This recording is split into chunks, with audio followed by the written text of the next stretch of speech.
बाहेर छान पाऊस पडत आहे. काहीतरी गरमागरम खाण्याची इच्छा होत आहे.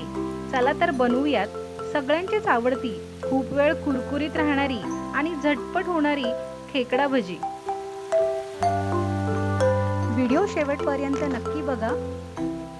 चॅनलला सबस्क्राईब केलं नसेल तर प्लीज सबस्क्राईब करा आणि नवीन व्हिडिओजच्या नोटिफिकेशनसाठी शेजारील बेल आयकॉनवर क्लिक करा.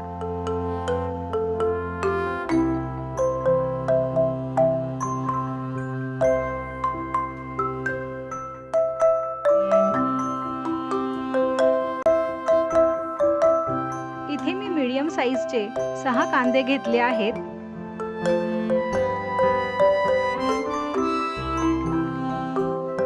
कांदा भजी बनवण्यासाठी सगळ्यात आधी आपण कांदा बारीक चिरून घेऊयात. कांदा खूप बारीक चिरायचा नाही. बारीक केलेला कांदा एका बाउलमध्ये काढूयात. कांदा आपल्याला हाताने मोकळा करून घ्यायचा आहे. भज्यांची चव वाढवण्यासाठी यामध्ये काही मसाले ऍड करूयात. यामध्ये सुरुवातीला 1 चमचा धणे आणि 1 चमचा जिरं घेतलं आहे. ते आपल्याला जाडसर वाटून घ्यायचं आहे. जाडसर वाटलेलं धणं कांद्यामध्ये आपण मिक्स करूयात. कांदा भाजीमध्ये धणे आणि जिऱ्याचा फ्लेवर खूपच छान येतो.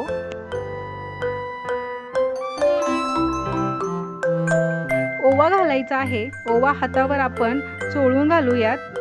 त्यामुळे ओव्याचा फ्लेवर छान रिलीज होतो. आता यामध्ये बारीक चिरलेल्या 2 मिरच्या घालूयात.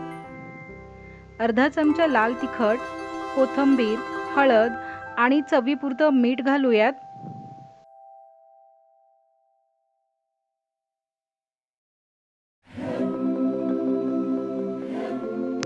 तिखटचं प्रमाण तुम्ही तुमच्या आवडीनुसार कमी जास्त करू शकता.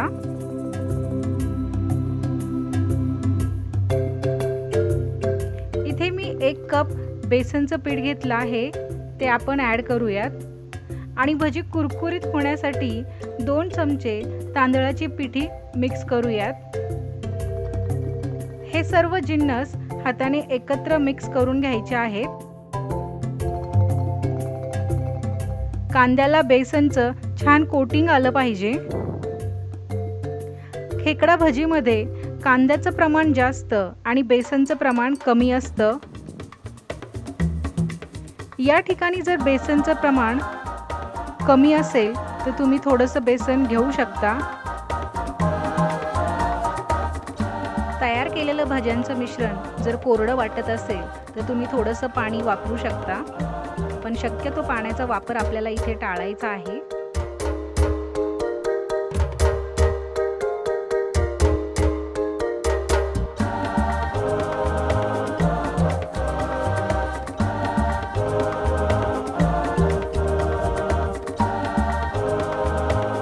कारण की कांद्याला स्वतःचं पाणी सुटलेलं असतं आणि त्या पाण्यामध्येच आपल्याला बेसन आणि हे सर्व जिन्नस एकत्र करून घ्यायचे आहेत.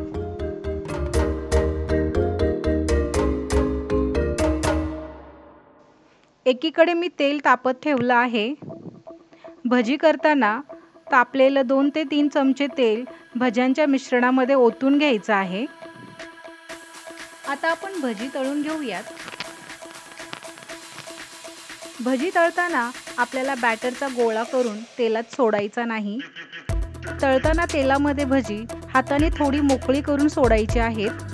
तेव्हाच त्या भज्यांना वाकडा तिकडा म्हणजेच खेकड्यासारखा शेप येतो. सोनेरी रंग येईपर्यंत भजी तळून घ्यायची आहेत.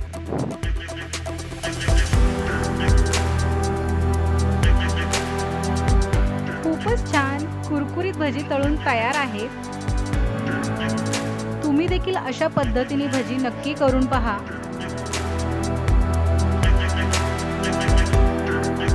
जर अशा पद्धतीने भजी केली तरी भजी बराच वेळ कुरकुरीत राहतात.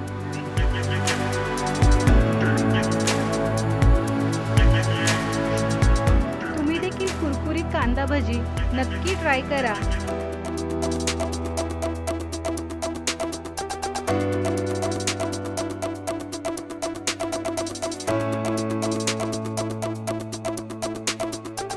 अशाच सोप्या आणि नवीन रेसिपींसाठी सोनियाज कुकिंग कॉर्नरला प्लीज सबस्क्राईब करा.